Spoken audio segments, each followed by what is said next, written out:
All right, ARCA at Pocono. So here are my settings. 16:1 steering ratio, minus 12 on the offset. These are comfort based. Feel free to choose what you want. And then front brake bias, I'm going to go at 60 and then minus 3 on the in-car. Just because you're going to need that rotation under braking for pretty much all the corners in their own different way. This setup is quite a bit tighter than I remember it being, to be honest with you. Less grip. I might be thinking of Legacy Pocono, but for some reason, I'm not able to send the car as much as I did last time we came here.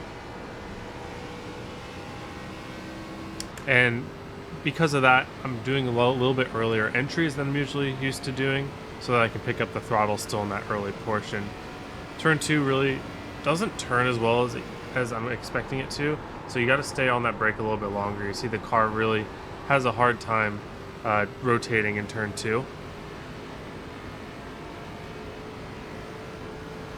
We're going to set up for the lap here, go wide, get the car pointed, then just try to get back onto the throttle as early as we can, and just make a straight line out of the exit.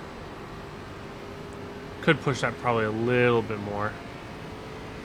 And that's going to be very important too. You can see I'm already losing a couple hundredths. Like, a good exit of 3 versus a bad exit of 3 is worth like at least a tenth.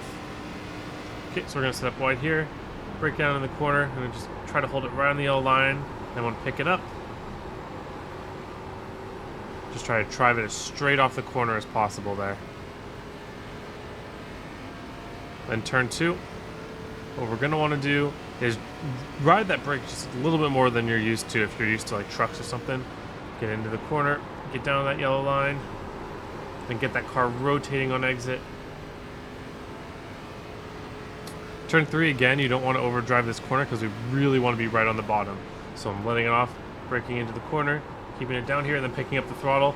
See how it kind of sticks that yellow line? That's exactly what you want. And it's a very easy exit. We'll try a second lap here. A little bit disadvantaged because of that run up. You can see how much that run up is worth now that we're on the second lap. See if we can make it up though. Arc it, get to the yellow, pick up the throttle as early as we can. Sliding up a little bit more here, but I think it's going to stick. Nope, not quite. So we didn't get that second lapper. I think first lap is going to be the hot lap, the money lap for this combo, because your tires heat up quite a bit coming back to the start finish line on how big of a track Pocono is. So let's take a look at that one lap here. So as we get into turn 1, I'm using a marker here. I usually don't use markers, but Pocono is so long that it's hard to build a rhythm. So look for the 1 cone here, start turning in at the 1 cone and let off to about half throttle as you start to turn. And then I slowly let off the throttle, get onto the trail brake, get the car to stick to that yellow.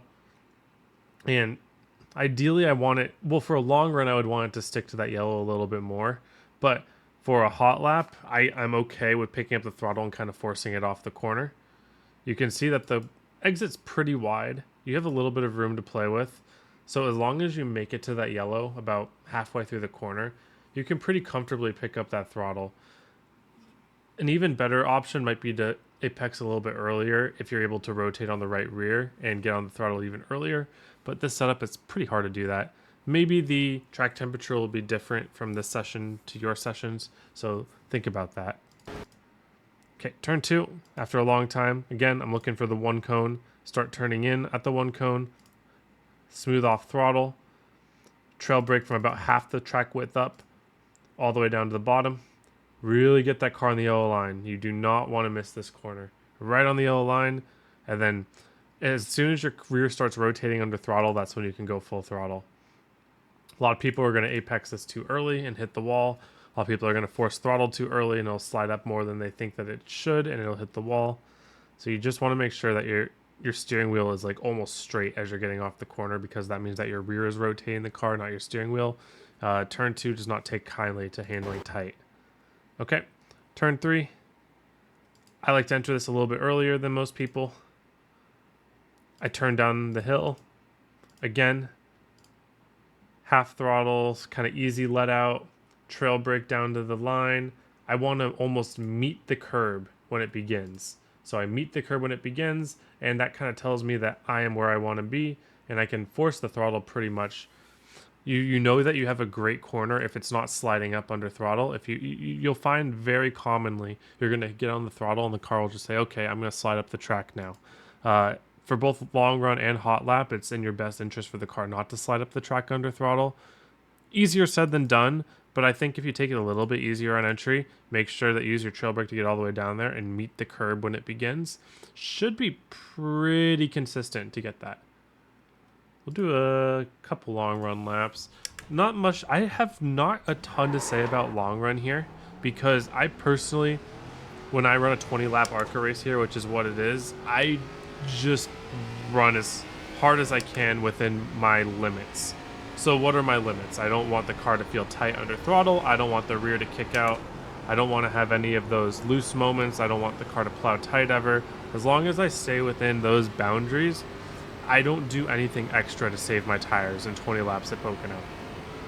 You're going to get a lot of natural fall off just because Pocono naturally burns your tires, but your job is to make sure that that happens as evenly as possible. So you see even right there in my warm-up lap how I don't get to the yellow line and that causes me to have to turn the wheel more.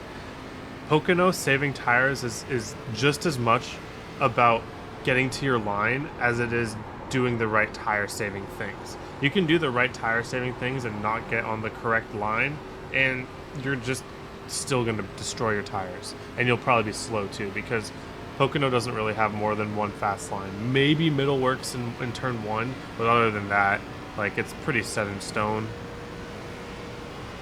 I know that some people like to run this middle right here. You can see it rotates me a little bit better. I think that it depends also about the oil refresh, like dynamic track, which part of the track is slicker. Turn one or two here, break down the bottom. I definitely drag my brake a little bit longer in turn 2 during the race than in the laps that I do for hot lap. Then turn 3, again, smooth out the throttle is really key. Meet the curb down there, drag that brake until you feel like you're not sliding up anymore. If the car is hanging on the right rear a little bit on exit of 3, you're fine. You just don't want it to slide. But using that right rear to finish the corner in turn 3 is pretty alright. We'll try the bottom now in turn 1.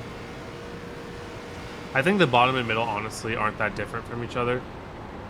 If you feel like you have a tendency to kick out your rear loose on the exit of 1, then you might want to consider running the middle.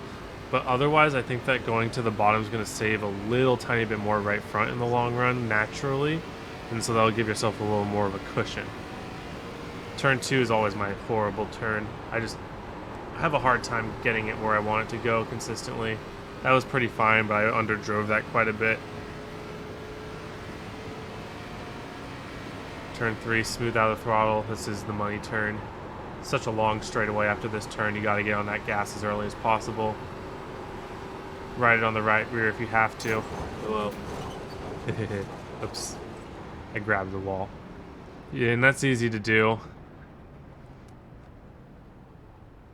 But let's see what those couple laps did on the tires. So yeah, if you do those things, you want even tire wear, and you want the right rear to be cooler than the right front because that's kind of naturally what happens. A lot of the times on the right rear, if you start abusing it and sliding it, you might get similar tire temperatures. You might think that's good, but I've noticed in these cars, the right front naturally gets hotter, and if you have closer right rear temperatures, that's a bad sign that you're hanging it out too much. But anyways, thank you all for watching. Hope you have a wonderful day. And I hope to see you all on the track.